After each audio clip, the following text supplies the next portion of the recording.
بسم اللہ الرحمن الرحیم۔ حقیقت جو ہم میں سے اکثر نہیں جانتے۔ قانون جذب، لا آف اٹریکشن۔ قدرتی ماحول کے دوسرے قوانین کے برعکس قانون جذب کی علمی توضیح نہیں دی گئی ہے، بلکہ فقط ایک نقطۂ نظر ہے، لیکن ایک ایسا نقطۂ نظر کہ بہت سارے افراد اس کو قبول کرتے ہیں، لہٰذا آج اس کے بارے میں بات کریں گے۔ انسانی بدن کے کسی بھی اعضاء کو اگر مائکروسکوپ کے نیچے رکھا جائے تو ہم دیکھتے ہیں کہ مختلف مالیکیولز اور سیلز رقص کی حالت میں ہیں، اپنی جگہ سے مسلسل حرکت کر رہے ہیں، اور حیرت کی بات یہ ہے کہ جب انسان مر جاتا ہے تب بھی یہ زندہ ہوتے ہیں اور مسلسل حرکت کرتے رہتے ہیں، اور ان کی اس حرکت کا تعلق اس انرجی سے ہے کہ جو شخص تولید کرتا ہے، اور اس پر وہ فلاسفر معتقد ہیں کہ جو قانون جذب کو قبول کرتے ہیں اور کہتے ہیں کہ انرجی جو ہر انسان تولید کرتا ہے اس کا تعلق اس کی فکروں سے ہے۔ وہ کہتے ہیں کہ اگر آپ اپنے دماغ کو دو حصوں میں تقسیم کریں، ایک اوپر اور ایک نیچے، تو اوپر والا حصہ خود سے آگاہی کا حصہ ہے اور نچلا والا حصہ کمزور آگاہی کا حصہ ہے۔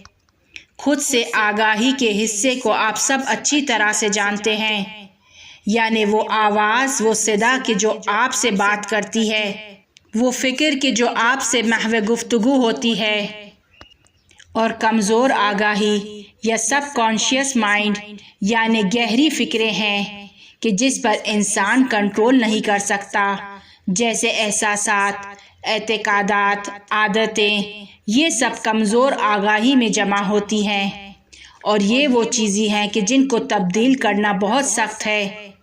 یہ دماغ کے اس حصے میں آگاہی بچپن میں تشکیل پاتی ہیں۔ جب ایک بچہ دنیا میں آتا ہے تو وہ ماں باپ کے جین سے دنیا میں آتا ہے، لیکن پیدائش کے بعد اس کا کردار انسان کی زندگی میں بہت زیادہ اہمیت نہیں رکھتا، کیونکہ اس کے بعد انسان کا ماحول ہے کہ جو اس کو بناتا ہے۔ ماحول انسان کی شخصیت کے مختلف پہلوؤں کو تشکیل دیتا ہے۔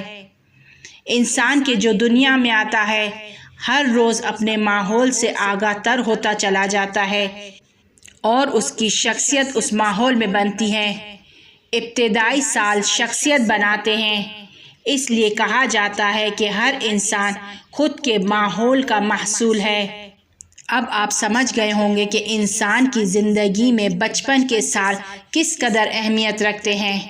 اگر اس کمزور آگاہی میں اچھی چیزیں سما دی جائیں، آخری عمر تک اچھی انرجی تولید کرے گا، اور اگر صحیح چیزیں اس کے اندر فٹ نہیں کی گئیں تو وہ شخص مثبت انرجی کی بجائے منفی انرجی کو تولید کرے گا۔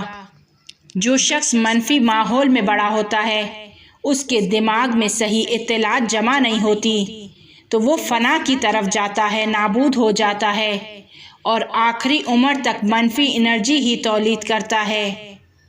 نہیں، ایسا نہیں ہے، بلکہ خدا نے انسان کو ایسی صلاحیتیں عطا کی ہیں کہ وہ خود کو تبدیل بھی کر سکتا ہے۔ یہ بات صحیح ہے کہ خود کو تبدیل کرنا سخت ہے، لیکن محال نہیں ہے۔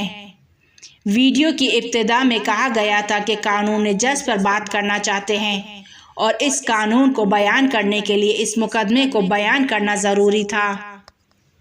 انسان جس بھی ماحول میں بڑا ہو، جو فکر بھی اس کی کمزور آگاہی میں فٹ ہو گئی ہو، لیکن اس کے باوجود بھی وہ سوچ سکتا ہے ہر موضوع پر، لیکن خود کی آگاہی کے حصے میں، نہ کہ کمزور آگاہی میں۔ خود کی آگاہی کی طاقت کے ساتھ ہر طرح سوچ سکتا ہے، نئے آئیڈیاز بنا سکتا ہے، کوئی نئی فکر سوچ سکتا ہے۔ خلاصہ یہ کہ جو بھی سوچتا ہے اس کا تعلق اس اطلاعات سے ہے کہ جو بچپن میں فٹ ہوئی تھی۔ اگر وہ اطلاعات منفی ہوگی تو یہ فکر جو انسان کے دماغ میں آئے گی منفی کی طرف جائے گی، اور منفی کی طرف جانا باعث ہوتا ہے کہ وہ انرجی جو انسان تولید کرتا ہے منفی انرجی ہو، اور سب سے زیادہ خود اس شخص کو اس منفی انرجی کا نقصان ہوتا ہے، کیونکہ ہر کام جو کرتا ہے اس کا نتیجہ منفی طور پر سامنے آتا ہے۔ وہ جو قانون جذب پر یقین رکھتے ہیں کہتے ہیں کہ یہ منفی شخص جس طرح کی بھی انرجی دریافت کرتا ہے وہ اس کو منفی انرجی میں تبدیل کر دیتا ہے اور اس وجہ سے اس کی اطلاعات خراب ہو جاتی ہے۔ جیسا کہ ابتدا میں بیان کیا گیا، مالیکیول اور سیلز مسلسل رقص کی حالت میں ہیں اور یہی وہ ہیں کہ جو انسان کی انرجی کو باہر کی طرف دھکیلتے ہیں اور یہ باعث ہوتا ہے کہ منفی فکر رکھنے والا شخص کے برابر میں موجود شخص ایک طرح سے اس منفی انرجی کے زیر اثر آتا ہے۔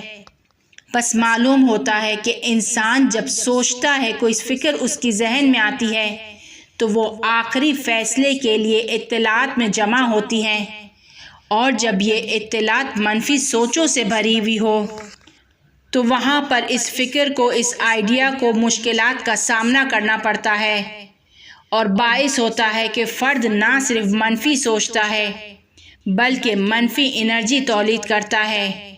اور بات یہیں پر ختم نہیں ہوتی بلکہ اس کے کاموں کا نتیجہ بھی منفی نکلتا ہے۔ اسی لیے ہمیں روایات میں ملتا ہے کہ اچھا سوچو، اچھا بولو۔ حتیٰ روایات یہ بھی کہتی ہے کہ اگر کوئی برا خیال آئے تو 70 مرتبہ جھٹک دو۔ اور سب سے اہم بات یہ ہے کہ وہ شخص کے جو جذب کر رہا ہے، چاہے وہ کوئی چیز ہو، چاہے وہ انسان ہو، چاہے وہ کوئی آئیڈیا ہو، چاہے وہ کوئی سوچ ہو، وہ منفی جذب کرے گا۔ اگر آپ کے اطراف میں منفی افراد ہیں تو آپ منفی جذب کریں گے۔ ہر انسان کی انرجی راڈار کی موجوں کی طرح ہے کہ جو چیز بھی ان موجوں میں داخل ہوتی ہے دریافت ہو جاتی ہے۔ ہو سکتا ہے مثبت ہو سکتا ہے معمولی ہو سکتا ہے منفی ہو، جو بھی ہو۔ بس آپ اس بات کو سمجھ گئے ہیں کہ وہی سب کچھ ہے کہ جو بچپن میں تشکیل پایا ہے اور شخصیت کی اطلاعات سے سب کچھ باہر آتا ہے۔ اگر انرجی جو دریافت کرتے ہیں وہ ہم کو اچھی نہیں لگتی یعنی اطلاعات میں مشکل ہے، ممکن ہے کہ منفی اطلاعات رکھنے والے شخص کے ذہن میں بہت ساری مثبت فکریں آئیں اور جب یہ مثبت فکروں کو باہر لانا چاہتا ہے تو وہ منفی اطلاعات کے فلٹر میں سے عبور کرتی ہیں، وہاں سے گزرتی ہیں اور وہاں پر یہ مثبت منفی میں تبدیل ہو جاتا ہے۔ بعض اوقات ہم دیکھتے ہیں ایک شخص ہے کہ اس کے پاس بہت زیادہ سرٹیفکیٹس ہیں لیکن کامیاب نہیں ہے۔ اس کا تعلق اس اطلاعات سے ہے کہ جو انسان کی شخصیت پر اثر انداز ہوتی ہے۔ اس قدر علم، تعلیم، تجربہ کوئی کام نہیں کر سکتی کیونکہ وہ سب کمزور آگاہی کے حصے میں جاتی ہے اور منفی میں تبدیل ہو کر باہر آتی ہے۔ اسی لیے کہا جاتا ہے کہ بچپن کا علم، بچپن کی تربیت، بچپن کا ماحول، بچپن کی تعلیم یہ سب پتھر پر لکیر ہے اور یہ سب اس وقت نتیجہ دیتی ہیں کہ جب انسان جوان ہوتا ہے، عملی میدان میں قدم رکھتا ہے۔ آسان نہیں ہے لیکن ممکن ہے اگر انسان اپنی اطلاعات کو تبدیل کر لے اور سمجھ آ جائے کہ زندگی سے کیا چاہتا ہے۔ نہ صرف آپ کی سوچ مثبت ہو جائے گی بلکہ وہ چیز کی جو آپ جذب کر رہے ہیں وہ بھی مثبت ہو جائے گی۔ مثبت لوگ، مثبت ماحول، مثبت سوچیں، مثبت دوست، مثبت ہمسر، مثبت پارٹنر، کیونکہ آپ خود مثبت انرجی خارج کر رہے ہیں، مثبت جذب کر رہے ہیں اور اگر چاہتے ہیں کہ بری اور منفی اطلاعات کو کہ جو بچپن میں ذہن میں بیٹھ گئی ہیں اس کو تبدیل کریں تو کیا کرنا چاہیے؟ تھوڑا سخت ہے لیکن ہو سکتا ہے۔ سادہ الفاظ میں ضرور کوشش کریں کہ منفی فکروں کو خود سے دور رکھیں، یعنی ہر فکر جو ہمارے ذہن میں آتی ہے مسلسل کوشش کریں کہ اس کو منفی انداز میں نہ دیکھیں۔ ہمیشہ اپنی زندگی میں مثبت چیزوں کو دیکھیں، خوش رہیں۔ اپنے ذہن میں منفی افکار کے ایک نقطے کو خالی کریں اور وہاں پر مثبت فکر کو رکھیں۔ یقین رکھیں کہ زندگی 100% تبدیل ہو جائے گی کیونکہ مثبت انرجی جذب کر رہے ہیں۔ اور نتیجہ بھی مثبت سامنے آئے گا۔ بس اب سمجھ میں آیا کہ بچپن کیوں اہم ہے۔ اطراف کا ماحول اور ماں باپ کی رفتار شخصیت میں کس قدر اہم کردار رکھتی ہے۔ لہٰذا اپنے بچوں کو ان سے دور رکھیں، حسد نہ کریں، جھوٹ نہ بولیں، اپنے کاموں میں منظم رہیں، خیانت نہ کریں۔ یہ سب ایک انسان کے بچپن کی شخصیت کو بناتے ہیں۔ بس سادے سے الفاظ میں گھر کے ماحول کو مکمل طور پر مثبت ماحول میں تبدیل کریں۔